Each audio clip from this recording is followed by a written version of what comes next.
That bot's just a pain in the arse. Yeah. Probably full. Fuck it. What's a computer? What is a computer? No idea. We ready?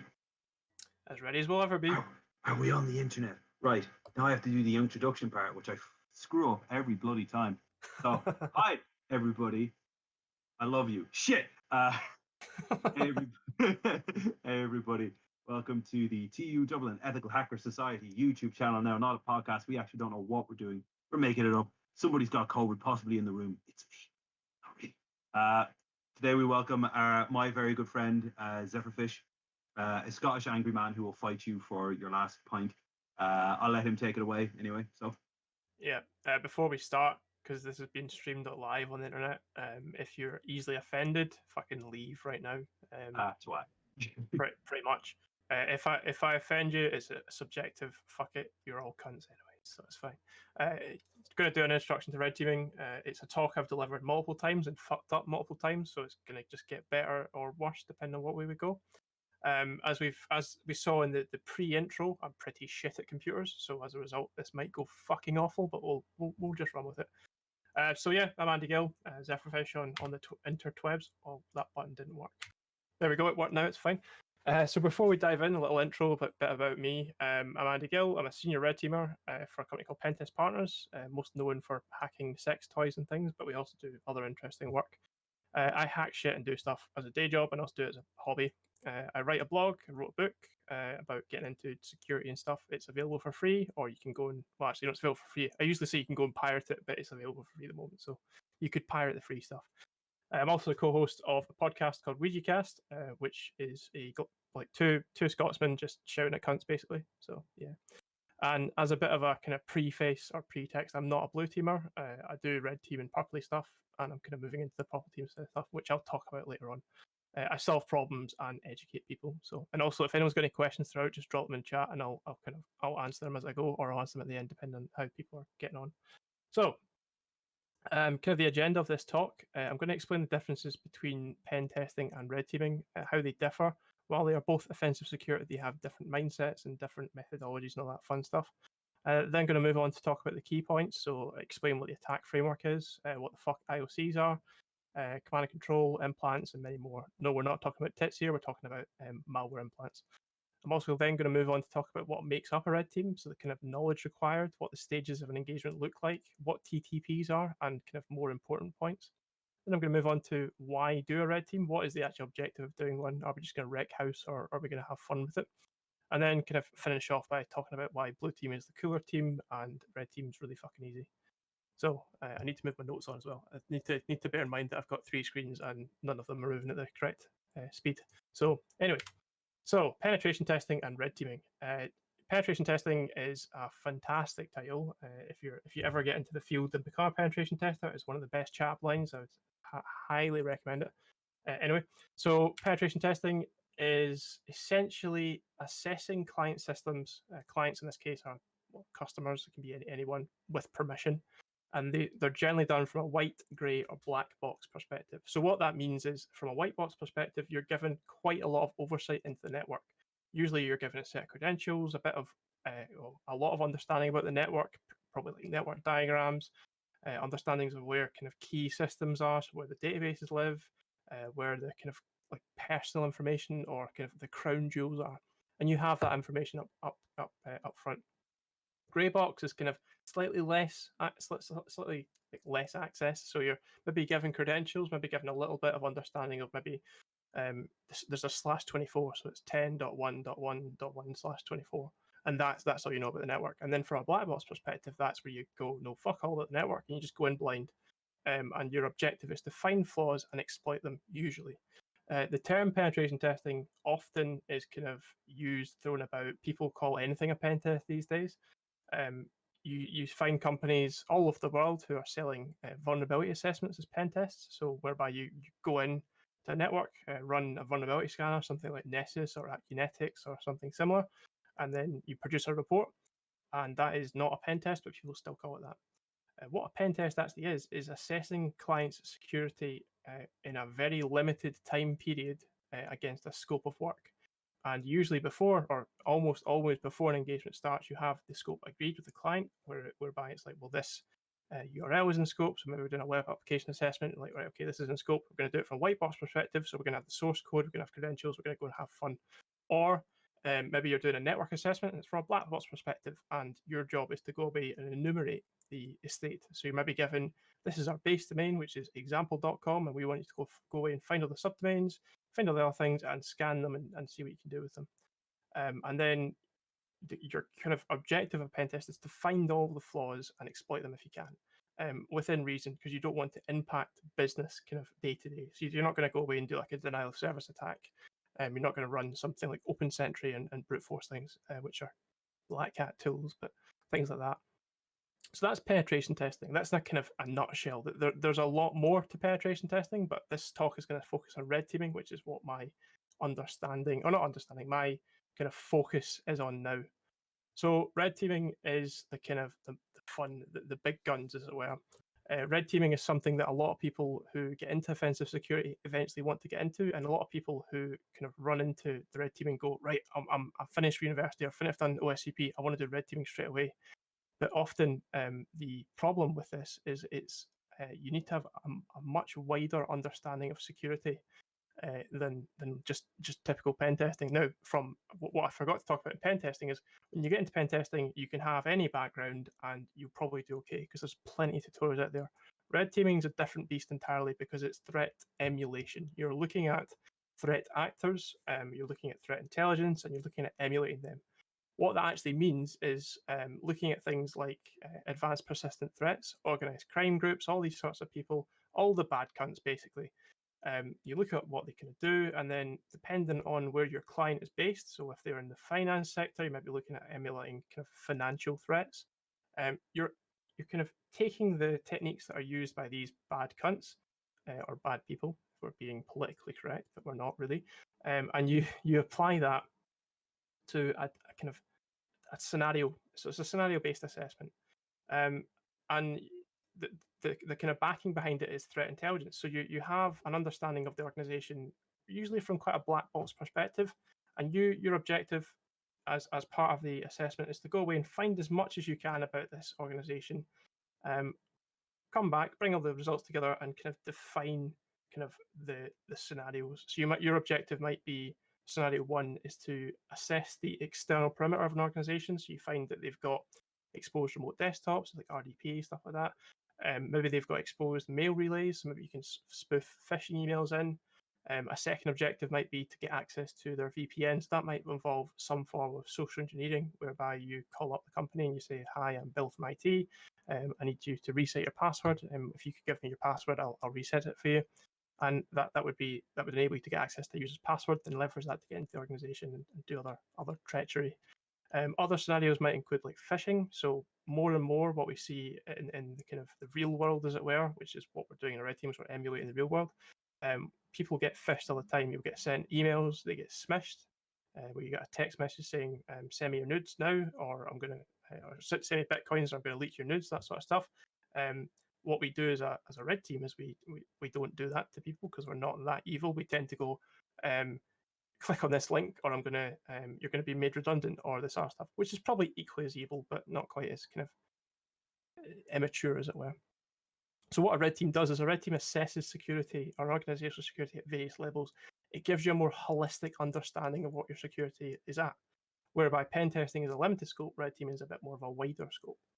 So diving into the different parts of what actually makes up a red team, we've got the TTPs, so the tactics, techniques, and procedures, which are mapped against a framework called the MITRE ATT&CK framework, which is ATT&CK is an acronym which I can't remember the name of, and every time I give this talk, I always fucking forget. But you can go away and Google it.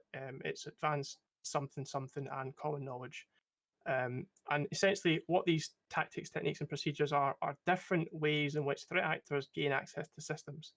The MITRE ATT&CK framework is a matrix of loads of different techniques. You've got everything from initial access through to exfiltration. So you've got like initial access, you've got establishing a foothold, you've got credential. So for example, an example attack path would be maybe a phishing email. Well, somebody's already dropped out because they can't board. A phishing email gets you access to a set of credentials, which then gets you access to I don't know, some prime information on a file share, which then might get you access to I don't know, like a SAP environment, so a kind of business application, and that would be multiple TTPs across the kind of framework, as it were. Another point in kind of key terms of red teaming is indicators of compromise. Now, this isn't just tied to red teaming. This is applicable to blue teaming and just general, well, threat hunting, threat analysis. It's applicable to threat intelligence. It's basically applicable to the more advanced areas of security. IOCs tend to be, well, they can be file hashes, they can be IP addresses, they can be domains, they can be specific file names, specific kind of traits of certain actors. So if you have a set of indicators of compromise, in a red team scenario, you're looking at, well, we're going to emulate this threat actor, and this threat actor is China. So they use these specific TTPs. Our indicators of compromise are going to be, well, we've got a shell and the implant that we got in the system. So our piece of malware has this specific file hash. So if you see files on your estate that have this file hash or this behavior, you can add this to your list of IOCs. And that enables your blue teams, your defensive teams, to kind of weed out the bad things in your network. So threat hunting, that sort of stuff. It also allows you to better tune your defensive capability. So by having IOCs, you can kind of outline where your risks are and start to kind of triangulate them and make them all hunky-dory, as it were. Hate the phrase hunky-dory, but alas, it came from somewhere. I'm also toucans in, so that's part of the fun. The other aspect and kind of key area of red teaming is threat actors. Something you never really look at in pen testing is threat actors. While in a pen test you're looking for vulnerabilities and you're looking for all of the ways, like you're scanning for multiple vulnerabilities, exploiting them, doing all sorts of bits and pieces. In a red team, you're looking at getting in and you're looking at getting the objective. So threat actor specific a specific threat actor's objective will vary based on the threat actor. Some, the objective is to get into a system and conduct like espionage, so getting out kind of sensitive information or business critical information. Other threat actors will get into an organization, kind of establish persistence, and then sell that on to other parties. Others will be things like ransomware, so they'll get into an environment, deploy their ransomware, do all the bits and pieces, get the money, and their kind of gain there is financial gain. Other threat actors are like nation states. They might be going after bigger businesses to further kind of nation gains. So kind of the big ones are at the moment, the big hot topic would be COVID-19 and 5G.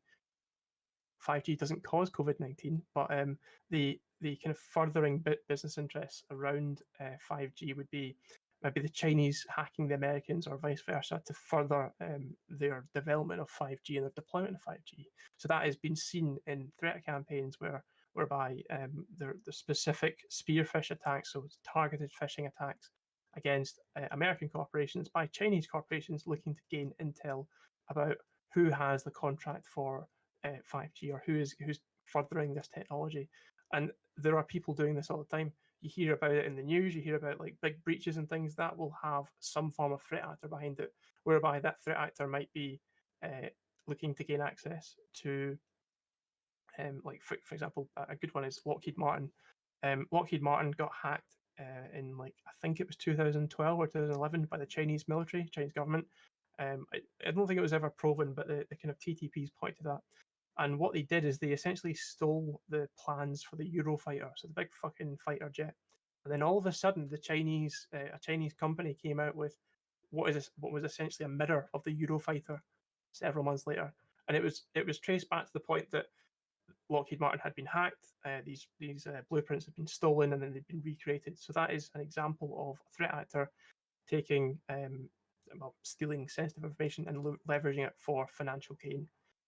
As I said, there are multiple reasons why threat actors are about. There's multiple motivations. Some of them are just there for lulls. So you've got threat actors who maybe script kiddies, like so things like lulsec. I suppose you could classify them as a threat actor to an extent, where they carry out denial of service attacks, take things offline, steal data, do all sorts of fun things. The kind of primary underlying thing with threat actors tends to be financial gain, espionage, business gain, or just counter intelligence. So it might be governments attacking other governments, nation states attacking big companies, all this sort of stuff. So you might probably ask yourself, how is this relevant to red teaming? What red teaming does is red teaming takes all these threat actors and techniques and emulates it against a company so they can start to sort out or tune their blue team and defensive practices in line with what their threat profile is. So you do threat intelligence to start off with, find out that a company has their biggest kind of risk is nation state. So the red team would be looking to emulate nation state threat actors. So kind of what makes up a typical engagement? So typical engagement, kind of almost sort of touched on it already, but you start off with the kind of threat intelligence / reconnaissance, which is you've got a little baby Yoda here on the left. You're looking at finding information about your target, whereby you've got enough information to go off to start a campaign. Also, part of the reconnaissance phase, you tend to define what scenarios you're going to go after. So if every red team will be different. There are kind of typical scenarios, so the kind of typical ones will be, well, maybe there's been a phishing attack. The objective is to harvest credentials and then perform maybe credential stuffing attacks, or brute force, also referred to as, whereby you harvest credentials, use them against known services, so things like maybe an exposed Citrix gateway, which gets you your initial foothold, which is up here. You get your foothold in the network, and then you're looking at kind of enumerating the network. So looking at going after specific areas. You're going maybe your objective is to get access to the crown jewels. The crown jewels might be a business application, and within that business application, there might be intellectual property. So my objective as a red teamer is to get into the organization. So I do my reconnaissance, I get my initial foothold.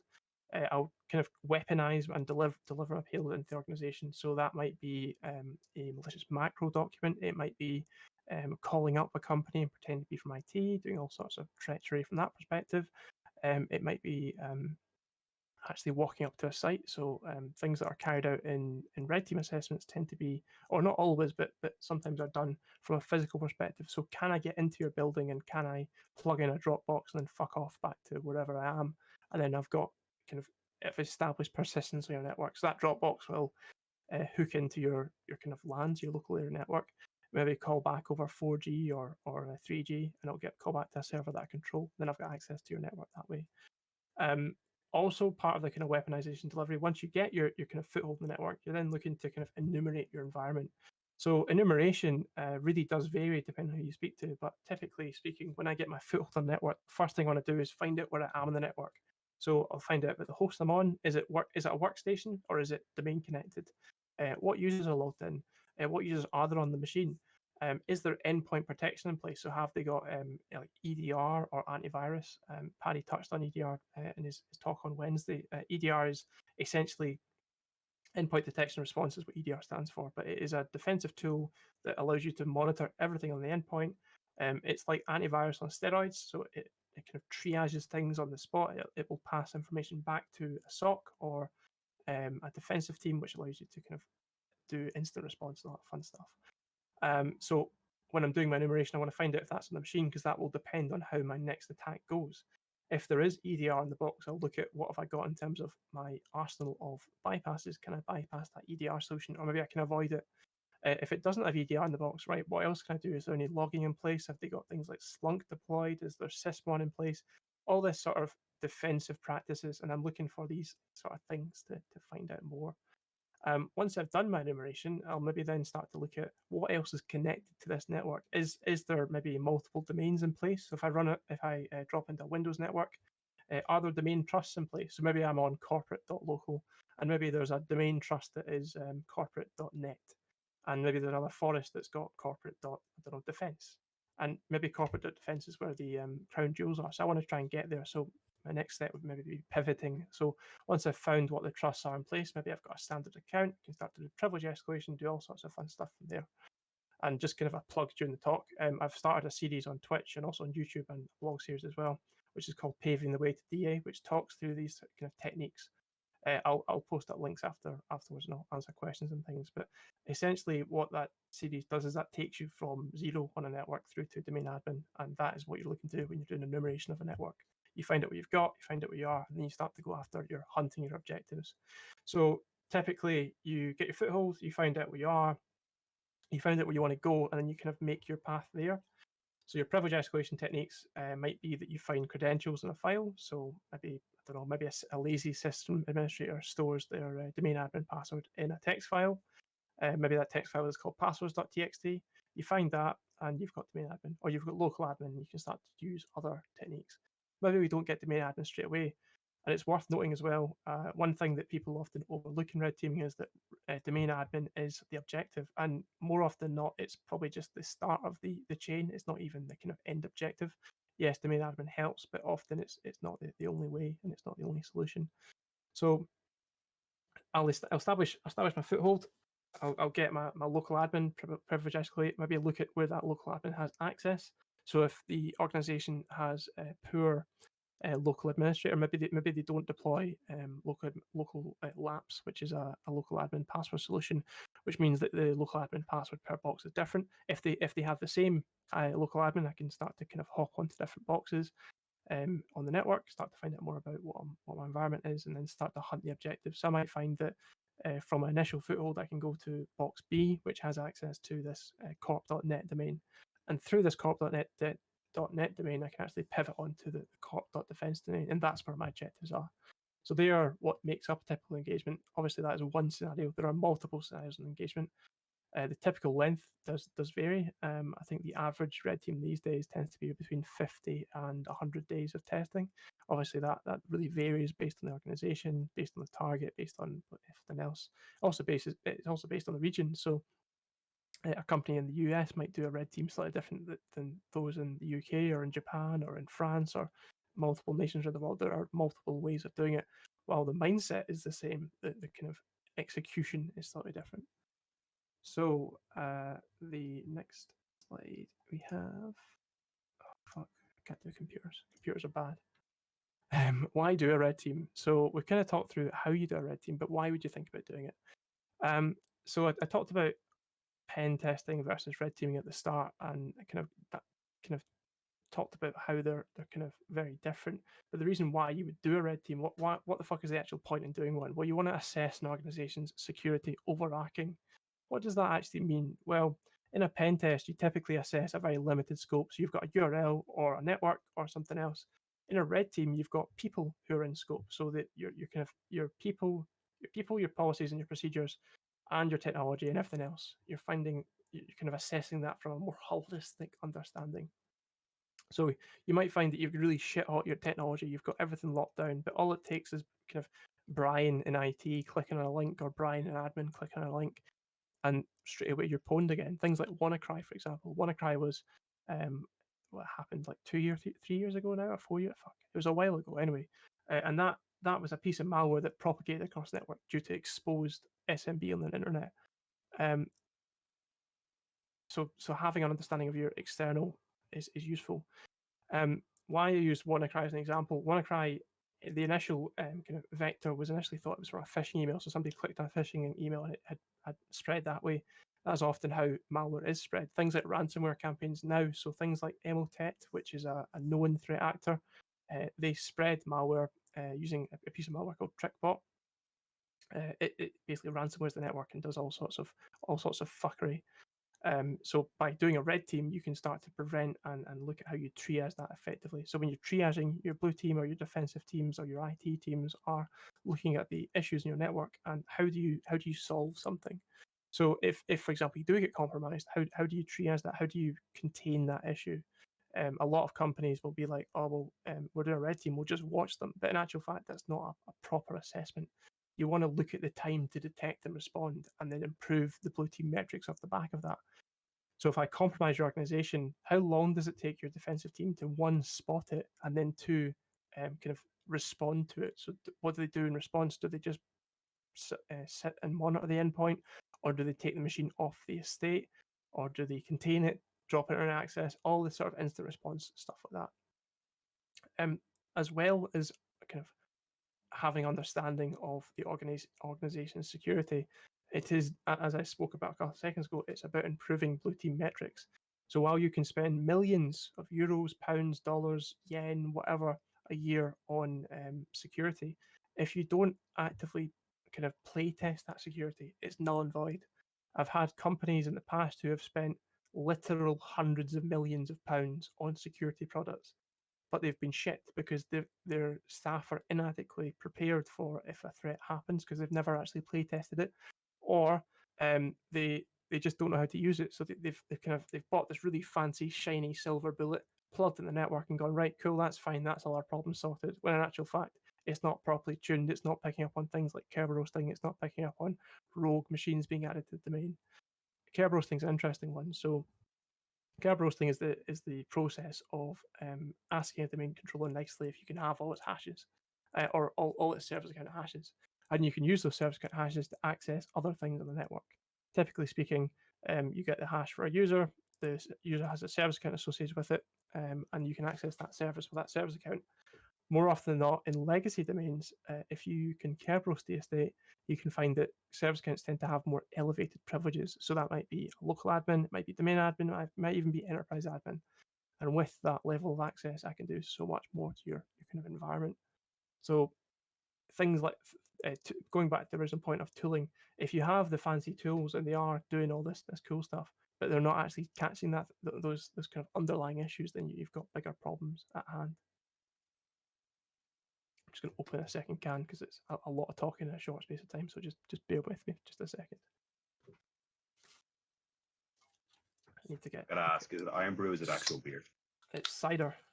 Nice. So speaking does take time. But anyway, so what was I talking about? I was talking about red team and stuff. That's the point. So yeah, you're looking at your time to detect and respond. You're looking at improving your blue team metrics. And while you can spend millions and millions and millions and millions and millions of money on tools, if you don't know how to use them, they're kind of null and void. So what a red team does is that assesses that your protection measures in place are actually efficient. It helps you improve them, and it helps you do a lot more. So that's red teaming in a nutshell. The kind of next slide here is blue teaming and why blue team is actually quite sexy. It's just as sexy as red teaming. When I kind of said at the kind of on the first slide, people really want to get into offensive security and they often overlook blue teaming. But I'd say it's just as sexy as red teaming, if not sexier, because although this is a really sexy voice, it's probably people are probably listening to headphones going, "Fucking shut up, Andy, you're making me wet," and it's also been streamed. Fuck. Anyway. So blue team is just as sexy as red team because there are so many different techniques out there that are used by red teamers, and blue teamers just have the same amount of understanding, if not more.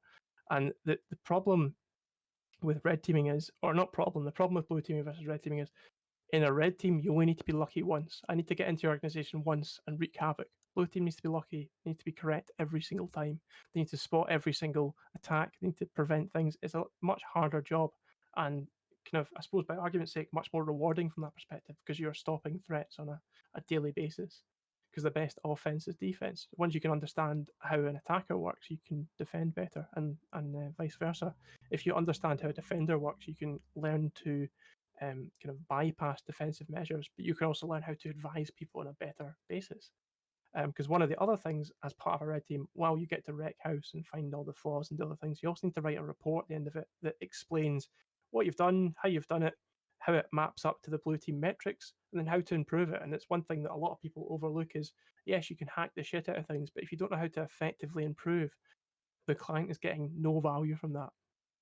So by understanding how a blue team operates, you can start to understand how to effectively mitigate against the things that you've found. While as a red teamer, I like being in the winning side. I like bypassing things. I equally like telling people or assisting people in defending their shit and how to kind of do things properly. So understanding how a seam works is just as useful as understanding how Metasploit works or how Cobalt Strike works or how command and control works.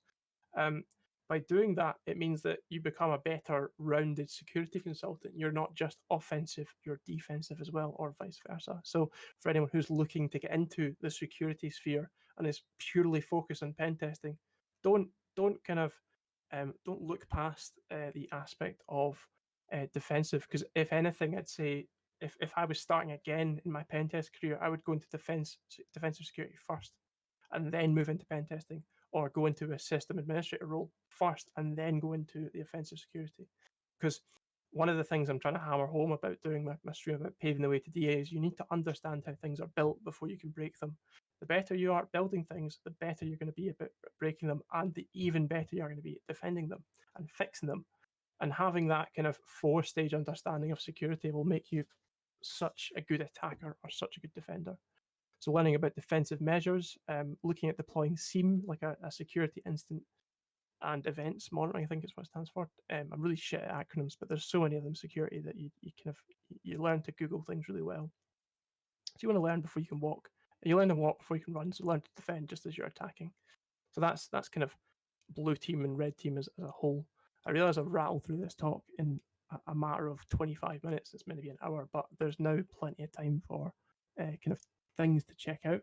So that is learning the red team ropes. So maybe you want to learn. So before we dive into questions, which will take in a minute, I'm going to talk about kind of areas you might want to learn more about if you want to get into red teaming.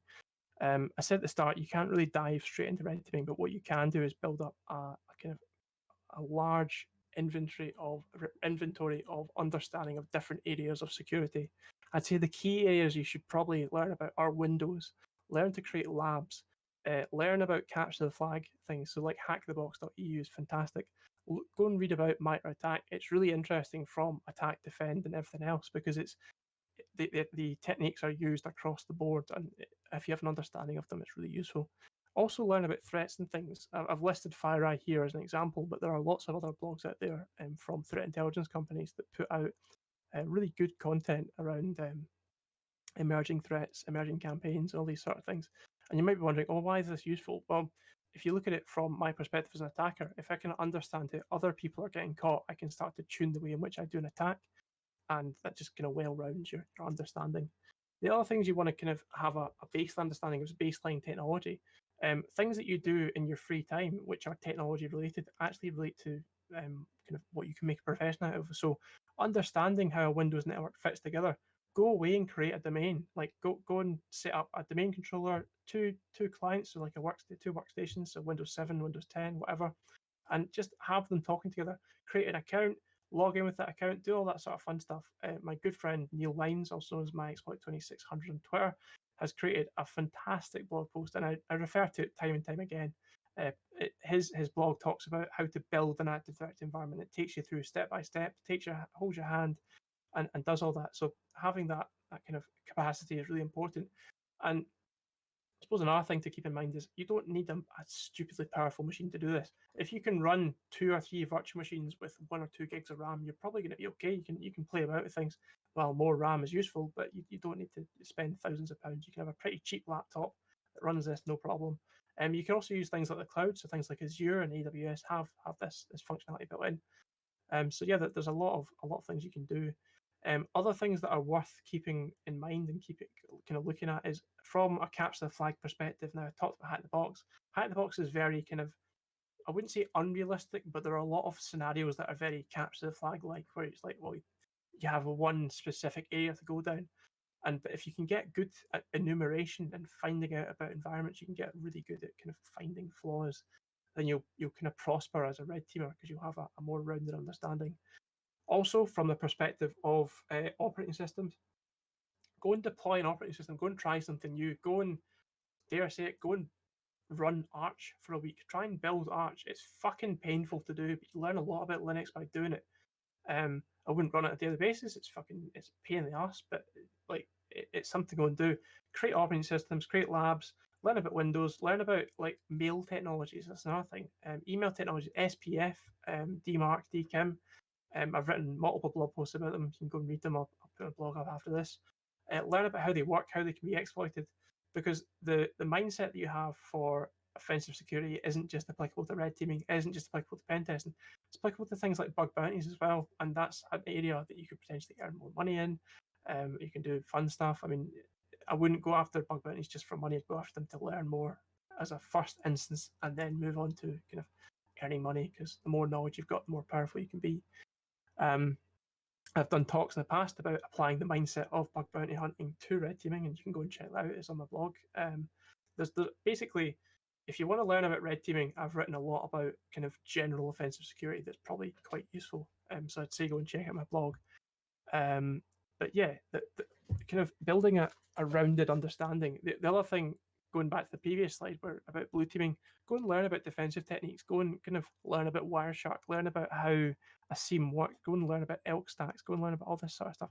There's so much to security that people look past. People they become so pigeonholed in their nature that I want to learn offensive security, therefore I'm focused on exploit development. But in actual fact, to be a red teamer, it's a team. You need to have a well-rounded understanding of what's going on. So, what's my next slide? Yeah, my next slide is just stuff to check out and follow. So, this is the kind of resources. So my blog is blog.zsec.uk. I've got a red team intro post there that covers most of the stuff I've spoken about this evening. Go and follow me on Twitter if you want. Go and follow the podcast if you want. Go and follow Sec Queens. They're fucking awesome. They've been putting out some really good content recently about all sorts of things, technology, gauged at quite an entry level, so it's probably quite accessible for most people. Additionally, I'd say kind of go and look at the red team and NetSec on Reddit. There's often really good write-ups about new emerging techniques, and there's all sorts of fun stuff from there. And kind of just to finish off, has anyone got any questions? I'll open the floor up now if anyone has any queries or undying needs for things. I've written down a few questions, but I can see Nosy just writing test over and over. Yeah. I think he has the ability to talk, so because he's like one of my lecturers, and if I don't give him the ability to talk, he'll immediately suspend me. Yeah, he does. But I'm just gonna put down, like, I've written out a few questions myself, so I'll just actually at the talk. I gotta ask, what you said, hacking dildos, yeah? I just gotta ask about that. I did say that, yes. Yeah. So PTP have done a variety of hacking sex toys. We've done butt plugs, we've done dildos, we've done endoscopes, IoT-enabled endoscopes. I don't know why they exist, but alas. Yeah, they are hilariously vulnerable things, and yeah, basically don't get IoT-enabled shit. It's fucked. No pun intended, but pun intended. Change girlfriend's gift. Gotcha. I actually got to ask, how did you actually get started in cybersecurity, or like even red teaming? So I got started in cybersecurity. This is a talk in its own. Actually, I could probably make up the next 20 minutes with this. I got started in security about I got started in IT about 14 years ago, and I got started in security about 11 years ago, but specifically pen testing 8 years ago. I got started off in security doing data recovery, so like forensic data recovery, which got me interested in bypassing things and like security from that perspective. So people had like really shit Windows passwords, and like my interest there was how do I bypass that? How do I get your data? How do I exfiltrate it? Which then got me interested in what's this hacking business, which got me in a bit of trouble, and I kind of did some bad things that people got a bit upset. But I eventually got into security through speaking to people and going to security conferences. So things like B-Sides, things like SteelCon. And that got me speaking to lots of different people, and it got me interested in this kind of the concept of I can break things and get paid for it and not get arrested. And by doing so, I got kind of involved with this organization called the Cybersecurity Challenge, who I'm not sure if they're still about. Some people might have heard of them, some people might not have, but they ran what was called a cyber camp. And that was a weekend of fuckery in Glasgow, which is where I'm from. And essentially, that was 4 days of doing varieties of different security things. So we had a day of forensics, a day of business sort of stuff, we had a day of pen testing, and then we had a day of some other bits and pieces. And that kind of got me interested in that side of things, which led me to go and do computer networking at college. So I went and studied computer networking, learned a lot about Cisco, all this sort of fun stuff, understand how the OSI layers work, which I don't know, but I knew about them back then. Upon doing that, I managed to land myself an internship at a bank, which did technology and information risk, which I commend people that do risk nowadays, but I think it's really fucking boring because it's basically going through spreadsheets and going, should Jane have access to accounts? Probably not, but Bill's got access to accounts, so we'll give him access. So I was working in a department called segregation of duties, which is essentially making sure that you can't initiate like a bank transfer of £1 billion and then approve it and then do all the things end to end, so that segregation of duties. And that kind of got me like, I was like, well, this is security, but it's really fucking boring. I want to get into the fun stuff. So I got speaking to the incident response team at the bank I was working for, and they were like, well, this is instant response. And I was like, well, that's quite interesting. I wonder if I can do that at uni. And lo and behold, I applied to university and managed to get into a course that was doing digital security, digital forensics, and ethical hacking. And the hacking side of things was what I was really interested in. Well, forensics is interesting. I was like, I want to break things. I want to break things and find flaws. So by doing that, I actually dropped out after third year. So in Scotland, we've got 4-year degrees. I left after third year and got a bachelor's degree, no honours. Like, fuck that shit. Academics hate me for it, but with this one simple trick, you become a millionaire. No, anyway, that. I'm But expecting my lecturer to just give it out right now. yeah, Like, like fuck you. Don't listen. Don't listen to this cunt. But no, I left after third year with a degree and joined the wonderful world of pen testing. So I landed myself an internship at a company down in London called Context. And that's where I kind of learned the ropes of pen testing. So I built up an understanding of how web applications were slotted together. One of my first tasks was actually to build a vulnerable web app, learn how I could build it, and then actually break it. So that's how I got into security. Following that internship, I came back and had the kind of ultimatum of, do I go back to a master's degree? Because I could do like a 2-year integrated master's, or do I go and get a job? And I took the option of, well, someone's going to pay me 27 grand a year to learn shit. I'm like, going to fucking take that, because fuck knows if I'm going to work in McDonald's after a master's degree, or if I'm actually going to be doing this. Because this was back when there weren't that many degrees about, and that many security degrees. So it was quite a kind of niche subject. So I started working for a big kind of big technology company as a pen tester. Learned the ropes, did a lot of stuff on site.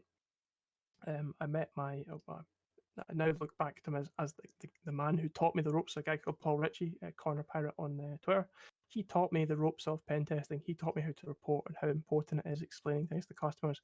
And he kind of taught me the mindset of pay it forward because it'll pay back in its own time. And it's true. That's why I've kind of become an advocate for education and all that sort of fun stuff, because he gave me that opportunity to learn. And as a result, I've kind of prospered as a consultant, more well-rounded. And the more that I pass that on to the community, I feel that the more we can grow the community, the more that I learn and the more that other people learn. So that is the TLDR as to how I got into security.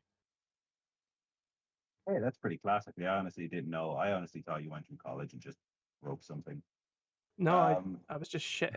I'm a really shit academic. Like, I failed all my exams in school and everything else. So that's, yeah. Actually, I have a question related to that, but I feel like I should ask someone that knows the ask. How important would you say would be like for CTFs when it comes to learning? Probably also mentioned that 0 days, that we own 0 days, which is a cybersecurity CTF thing that we have in Dublin. So Okay. just invite you to that. But how important is CTF is for learning though? I'd say on top of like traditional learning, they're useful to do. They don't get me wrong, all the skill sets that are used in CTFs aren't always applicable to the day job, but you'll find at some point they will be useful. Kind of a prime example of that is I did an engagement recently for a client who are based in Japan, and the entire engagement was like a massive capture the flag. Like, it wasn't meant to be, but all the stuff we found was things you would find in capture the flag. So they had like an anti-crawling measures on the website. So they had XOR encrypted email addresses in the body of the page. We had to do a lot of reversing to find those email addresses and do other bits and pieces. Then we got onto the network and we were solving captures in different languages, which is something that you do in capture the flags. I didn't think I'd be doing in my day job, but alas. I mean, the skill sets that you learn, say the primary ones that are worth focusing on are the web ones, because you find that as a pen tester, you'd be doing a lot of web app sort of stuff. The binary exploitation set of stuff, I know fuck all about, but there are a lot of my colleagues that know a lot about it, and it's useful in some areas. A lot of the kind of problem-solving mindset of capture the flags is applicable. It's directly applicable. I wouldn't say that you need to do CTFs to become a pen tester. I wouldn't say that they're essential. I certainly don't do them anymore, but they're certainly a good stepping stone. If I was to give somebody, I mean, I've said this in multiple talks in the past, but if I was to give somebody tips that want to get into the industry, there's several things you can do. Capture the flags are one of them. Writing about things, writing them up, getting used to writing things up is really important. So once you've maybe found it, even if you were unsuccessful in the capture the flag, just writing the process, maybe having a blog or a GitHub page or something, that's really useful. Because as an employer, I look at you as what do you have over Joe Blogs or Jane Blogs? So you might have a 1-1 or a fucking master's, but I don't give a shit if that's all you've got, because there's a million other people that've got the same qualifications. So it's all about the extra stuff. I don't so much give a shit if you're in the chess club, but I'm more interested if you go to conferences, if you speak at conferences, if you do all that sort of fun stuff. So I feel I've answered about 4 questions that weren't asked there, but hopefully it's useful for listeners. Honestly, it is. I definitely say, because like I've been thinking of doing eventually doing a blog, like security wise stuff, and doing more CTF stuff. I should probably also mention that Nosey's now saying that I said a CTF thing we have in Dublin. Okay, pay me for advertising. How about that? I can't wait to get a message on an assignment now. It's like, don't diss Zero Days F. Right. So what I was going to actually ask in relation to the whole academics of working thing, would you say you've definitely learned more when it came to just working in an actual job in comparison to doing studying? And then saying, just as disclaimer, we do not condone people dropping out of college right now. Oh, it's the biggest CTF in the world. 0 days is so. Yeah. I am so going to get murdered. Actually, we should get like some of the guys and do like 0 days, come over to Dublin and do it next year or something. So. Could do. I mean, provided the whole pandemic shit's blown over. If everybody doesn't die, then how's that? Yeah, I'm sure it should be fine. To be sure. Should be sure. You know yourself. Absolute haxx confirmed. Absolute haxx confirmed. Yep, had to get it in there. Yeah, no, I was going to try in a better spot, but I couldn't. So yeah, like with the whole academic and working thing, what would you say was definitely a better thing?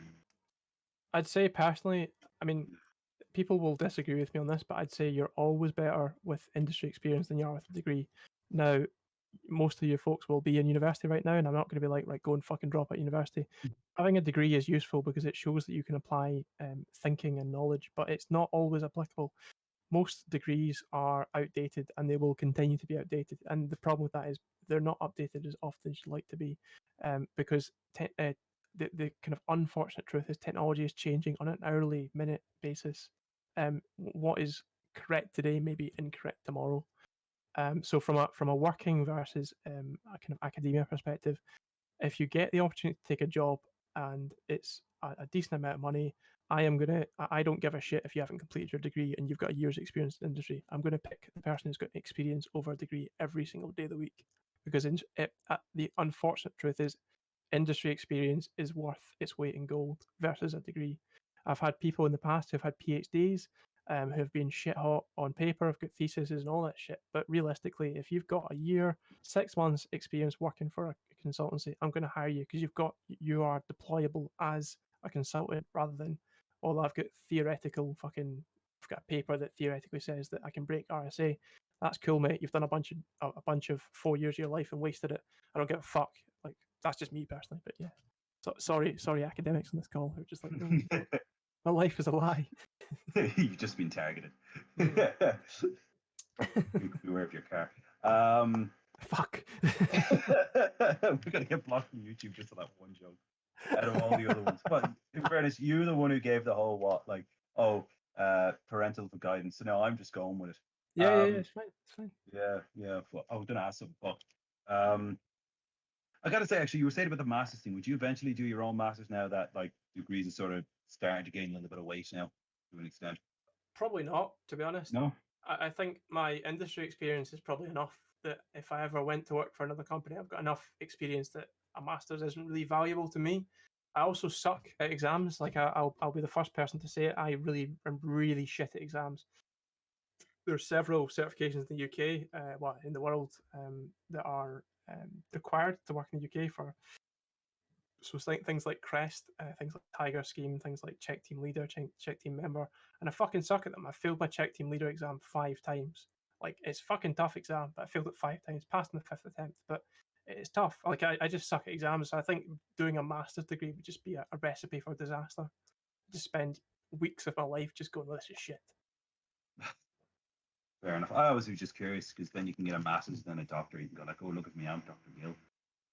I mean, I'd love to get a PhD for just having the title, but that's like, of all the academics I've spoken to, they're like, don't do a fucking PhD if you want it for the title, because it's not the reason to do a PhD. I was like, all right, okay, cool.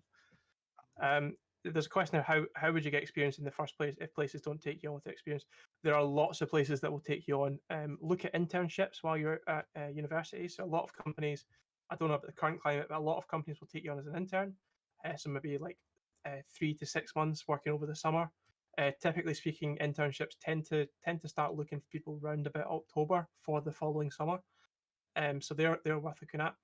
The other things are worth looking at are like apprenticeships. So there are companies that will take you on in other roles. The other thing that I said is at the start is if you're looking to get into pen testing might not be the first step of the ladder. You might look to get into like a developer role to start with, or maybe a system administrator or a SOC.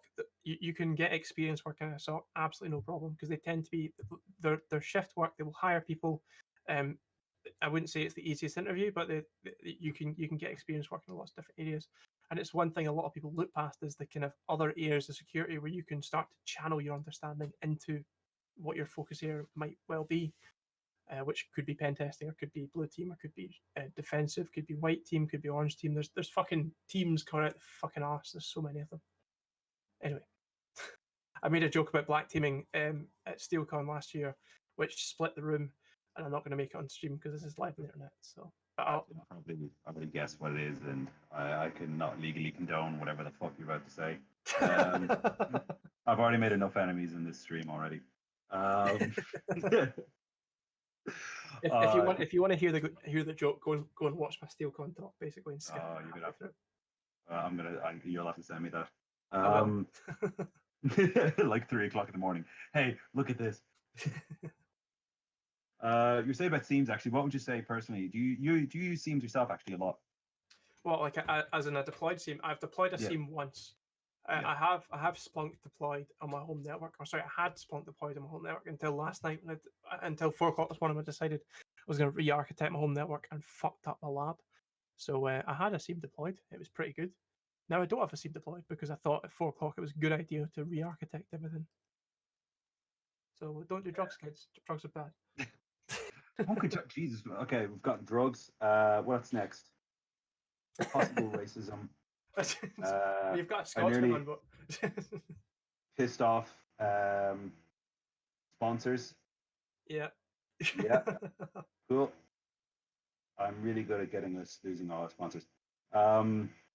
Right, where's another one? I actually wrote that. Is there actually more things within the UK wise? Actually, you were saying, what's the other ones besides Crest and Czech team leader? In case if anybody's thinking of going over to the UK. The UK, I know the Brits are at it again. Always at it. The English intensified. Kind of certifications. So Crest is one. Tiger Scheme's another. Cyber Scheme, I think is the name of the other one. OSCP, Offensive Security Certified Professional, Offensive Security Certified Wireless Professional, I think is another one as well. So the OffSec exams are really good.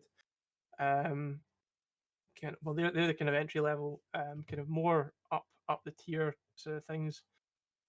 Well, I'd say Crest is unfortunately is the gold standard in the UK, but it's one thing to understand is certifications aren't everything. They certainly help you further your salary expectations, but they're not everything. You don't need certifications to progress through in the industry, but they do help.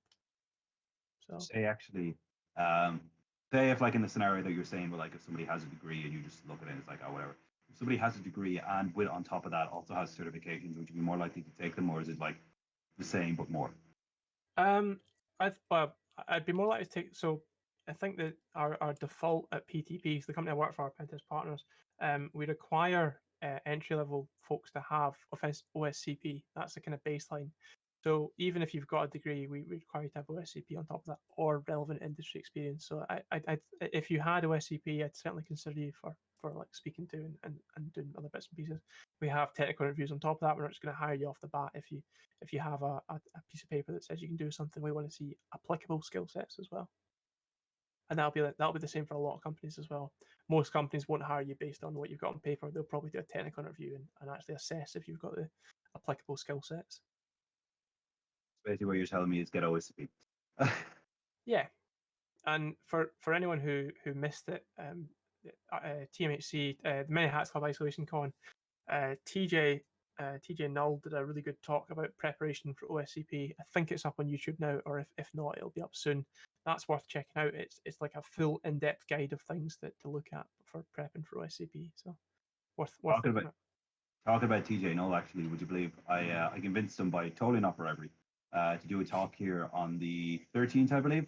And if anybody doesn't know TJ, by the way, he is the community manager for offensive security. Yep. So, and he's probably going to talk about offensive security and sell Cali to us, and then we're just going to talk about parity that pissed off too. I have too much fun with that one. Where's another one? I'm gonna. What tools would you specifically use, kind of in an engagement, using most of the time? Like, what tools would you like? Have people usually say like a toolbox. What sort of tools would you focus on yourself personally? Tooling specifically, well, just to give a shit answer, it depends on the engagement, really. The baseline of tooling I tend to use for like reconnaissance, I'll use things like Nmap, I'll use Shodan, I'll use open source frameworks, things like Spiderfoot, it's quite good for that. Although be careful, Spiderfoot, if you run it in full mode, it will trip off everything like there's no tomorrow, because it does a lot of dodgy stuff under the scenes, behind the scenes. Other tooling, so like for red teaming specifically, command and control, so things like Cobalt Strike. Cobalt Strike isn't really accessible for people who are getting into the industry, but there are things like Posh C2, which is a command and control framework which is available on GitHub. There's also Silent Trinity, which is another command and control. Things like GoFish as well. GoFish is a phishing framework, allows you to send malicious emails and track metrics. Obviously, do all this with permission or do it within a lab environment. I don't kind of it's almost obvious, but I feel I need to say don't do anything without permission because bad things happen. The police don't like it. The government don't like it. All that sort of stuff. Like that's a story and a half. That's a story and a half. Specifically for pen testing, I'd say if you can get your head round Burp Suite, there's a free version of it, and it's worth checking out. It's kind of, I say, the gold standard for web application testing. It's like basically it's an intercept proxy, so it allows you to manipulate requests between the application and your browser, and you can fuck about with request and response and do all sorts of fun stuff. So that's good for web application security. Just general stuff like having an understanding of Linux, being able to do like one-liners within Bash, one-liners within PowerShell. Yeah, that kind of tooling wise, my kind of number one tool that I use is Microsoft Word. I write reports. Reports are my primary focus in life, and as a result, I've gotten pretty shit hot at using Word. So if you can get good at doing anything, get good at writing reports, and get good at kind of writing shit quickly. Like I've been mentoring 3 students, or multiple students, but I mentored 3 students. They're all working on dissertations. They're like, oh, it's taking me like 6 weeks to write like 10,000 words. I'm like, they're fucking rookie numbers. Did 100,000 words this week. They're like, fuck's sake, Andy. Like, what? So they're all double damned. Yeah. I gotta ask actually, do you use your own kind of scripts or something? Do you write your own scripts for when it comes to attacks? Yeah, a lot of the techniques that I use on engagements will be custom written tools. So I do write my own scripts. I've got a GitHub. I've actually got a random scripts repository of just shit I've written for jobs and published online that might be useful for other people. So I'd say writing scripts is useful. I can't program for shit. I won't even lie about that. Like people are really good at Python. I can read Python, but I'm not very good at writing it. I'd say I'm pretty good at Bash scripting, but yeah, I'd say programming isn't a primary requirement for pen testing. It helps, but it's not an essential.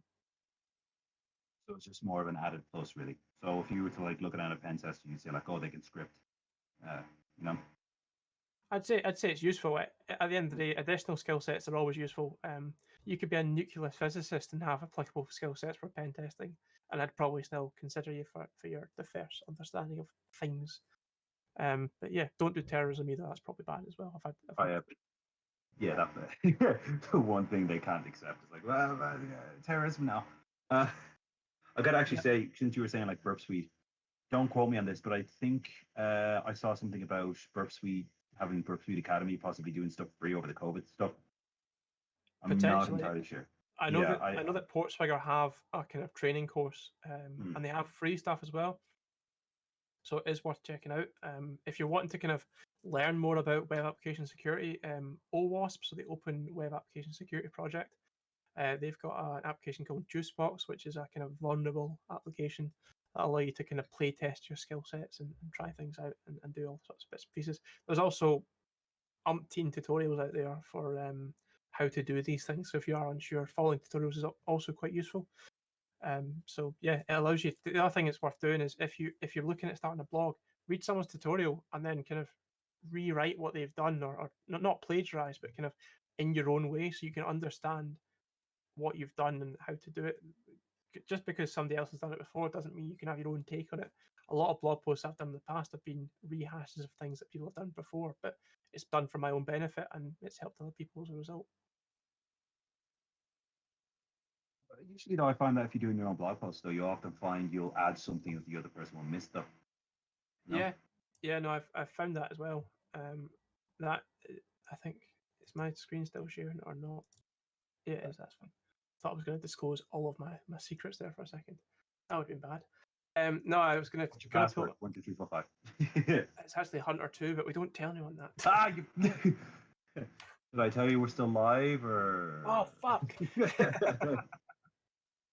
But no, I'm gonna sign into your Pornhub account.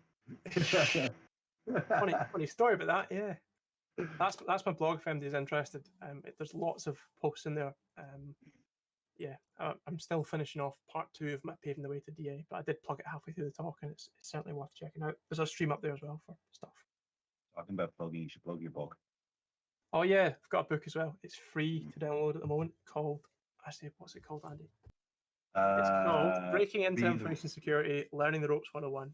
And the link is about to be in chat. Hold on. I'm good at this computer thing, honest. There you go. What is a computer? What is a computer? That is the question.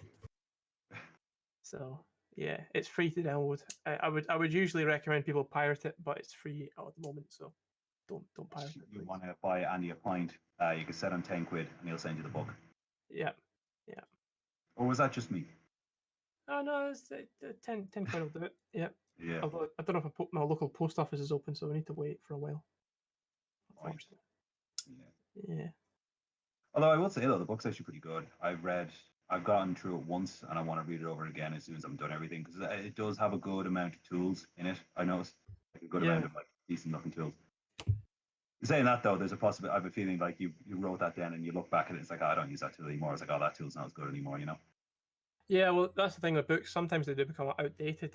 That's why I keep things updated on my blog. But I mean, there are the fundamentals in the book are really useful. So, like, I've got a physical copy in front of me. So, for example, the introduction talks about kind of prerequisites, all the sort of fun stuff. Then it moves on to core fundamentals. It talks about kind of basic networking. Then we move on to operating systems, so Linux, Windows, and Mac OS. Technically, Mac OS is Unix, but alas, it's still the same. Talk about virtualization, how to set up virtual machines, all that sort of fun stuff. Touches on programming, then talks about infrastructure. So infrastructure is quite a big focus of pen testing. Then moves into web application testing, so web apps and all that sort of fun stuff. Then it talks about the importance of reporting, because reporting is what you spend 90% of your time doing as a pen tester. So writing reports is really important. Then it touches on social skills, people skills, then looks at pen testing versus bug bounties, and then kind of career stuff. So I'd say it's a lot of people have recommended it as the go-to for beginners, and I don't like to blow my own horn, but I'd say it is a pretty good resource. And as the ebook is free, it's certainly worth pulling down and having a look through. Well, I'm about to say the most disgusting thing ever, but I'll blow your horn for you and say it's a pretty fucking good book, man. And I honestly have learned a lot out of it. So good work, good job, very good, yes. It's a good job. It's a good job. Very good, yeah. Right, I'm gonna actually move on to another question. Actually, would you find that when you're launching an attack like a red team engagement, do you find that you'd fail more than you would succeed, or is it the vice versa? We almost almost always get in. The failure rate in a red team, it depends on how you gauge failure, because technically speaking, by us getting in, that is a failure of the engagement because we've bypassed the blue team defenses, but at the same time, it's a win for us. Depends what side of the fence you're looking at. In more mature environments, it's more difficult, but not impossible. Nothing is impossible. It's just time and resources. The kind of success to failure rate, I'd say, is probably get in about 90% of the time, and then the other 10% of the time is maybe via like an assisted foothold. So that's whereby you've got a bit of kind of insight from the organization of maybe have a look here or check this out or do X or do Y. So yeah. Saying with that though, would you saying how usually 90% of the time you usually get in? Do you find when you get in, you're like, grand, can you actually like get really far, or is you can get in, only get to a certain point, and then it's just sort of okay, you're up to this point, or is it like you get in and then you find yourself getting all the way in, and you're just like, Most of the time, if you get in, you're balls deep, and that's you in the network. Mm. You're right in there. You've got access to most things. Time and time again, you have environments where they're really secure, but it takes one slip up for it all tumble. So you might have a sysadmin that has a shit password, or you might have a default password across the estate. So maybe the default password is welcome to Dublin, and you spray that across the estate, and you find that actually my password. there's like 1,000 people that have the same password as you. So 102, yeah. yeah. It was actually something just to circle back because I realized I didn't touch on it. When you're saying about with the whole book thing, yeah, we're sponsoring the booking entry, or we're promoting the booking entries. I gotta say, there's a big thing I've noticed that people don't like think about the whole social interaction kind of stuff, especially mostly social interaction, but I noticed there's a big thing about like not really about engage people. It's more about the whole hacky tacky, or ticky tacky or information tacky or whatever. But it's not about people, Yeah, I agreed. I mean, the one thing that's applicable to pen testing specifically, because at the end of the day, the difference between pen test and hacking is a pen tester is a consultant, and a consultant has that kind of human interaction side of things. You could be the elitist motherfucker on the planet, but if you can't convey your findings to a client in a vocal sense, I'm not going to hire you. And most people, you're going to be really shit as a pen tester. You might be really good at developing exploits, and there will be other areas that, I mean, don't worry if you're a fucking social diva, but like, it's really important that the going to conferences, even virtual conferences in this current climate, interacting with people, Discord, all sorts of stuff. It's really useful because building the social skills, because you can teach the technical skills, but often you can't teach the soft skills. So if you can build up your social skills, it's really useful to have. You don't need to be like me, speaking at every conference, doing all sorts of things, but having the ability to start a conversation with someone and convey your point in an understandable way is really fucking useful. Now, if that absolutely terrifies you, it's not the end of the world. There are lots of things out there that you can do that aren't pen testing, but pen testing is a consultancy role when you are a consultant at the end of the day. So, saying on that though, because I've actually had like personal experience with this. When originally, many a long time ago, would you believe, I was shy to talking, and after about it, could you imagine me shit at talking? But after about a few years, I'd say, or after like bartending, I found that like that social interaction thing is very easy to sort of start doing, to the point that people just can't get me to shut up. So yeah, but sorry, that was a bit of a humble brag. I worked in a bar and saw somebody I saw loads of people get intoxicated. Ha ha ha ha ha. Well, no, I mean, I'm the same. I used to be very introverted and not very good at speaking to people. But the reason I got really good at speaking to people is there's a coffee shop nearby me, and on my lunch breaks I would go around there and just speak to people, just have conversations. Bit of a weirdo, like just striking up conversation. But I built up my social understanding from speaking to people, speaking to the waitresses, speaking to the waiters, all just building conversation.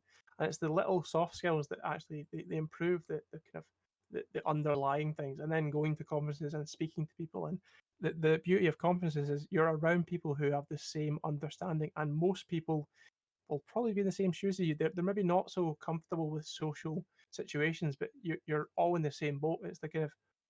It's the imposter syndrome thing. It's feeling like you don't belong, but everyone else is in the same boat as you. So strike up conversation. Yeah, have a chat, folk. Just chat shite. That's all I do. Just chat shite. Go to the bar. Have a few pints. Even if you're teetotal, just have a few lemonades. Have a good chat. The fun stuff. I definitely agree with you there. I mean, I'll personally admit, and here's a live, admittance thing, but I would straight up say that I have like definitely in this industry, I'm just like, I have no idea what I'm doing. The entirety is just, computer goes. But I'd even say like I've noticed like talking to people like in this interview, it's kind of like everybody's just sort of like they're chill. You get me? Yeah. Yeah. Anyway, there was something I was going to ask. I literally the worst thing I am for taking notes, because my notes are just like there's one at the top of the page and then the next one's going to be all the way down at the bottom. You're like, shit. But yeah, Actually, I'm going to open the floor to see if anybody else wants to ask any questions, and if not, I'll let you just have a final spiel of saying whatever the fuck you want. Seems fair. In fact, you have your final. Is there anything else you want to have on a final word, and we'll see if people can ask questions at that time, or add questions at that time. I suppose the big one is if you've got any questions, there's no such thing as a stupid question. Feel free to ask in chat. If you don't want to ask in front of everyone else, DM me on Twitter. Like my DMs are open. Thankfully, I'm not a massive troll, but I will troll people if they're being dicks. Case in point, someone was trolling one of my good friends, and let's just say they've not been on Twitter since. Yeah, that was fun. That was good fun. Yeah, that was. Yeah, it might have. Yeah, I'm not allowed to say anything. But yeah, anyway, unless anybody doesn't have anything to say, thanks so much for doing this, Andy. It's always a pleasure. Yeah, thanks for everybody else for coming anyway. If actually, Andy, do me a favor, scroll back up to your social medias. Yeah, computer real quick. Computer stuff. What's a computer? So if you want to follow me there, he's obviously Zephyrfish, and his blog is at ZephSec. I'll put it into everywhere. I'll put it all over the internet. I'll put it on our Twitter. But yeah, anyway, thanks so much for coming, and we'll see you all soon for whatever. Anyway, bye. I'll be here afterwards just to chat shit as well. Folk want to have a gander. Stop streaming. Did Graham stop? Did Graham stop the top? There. Cool. Right. Exit theme. Right.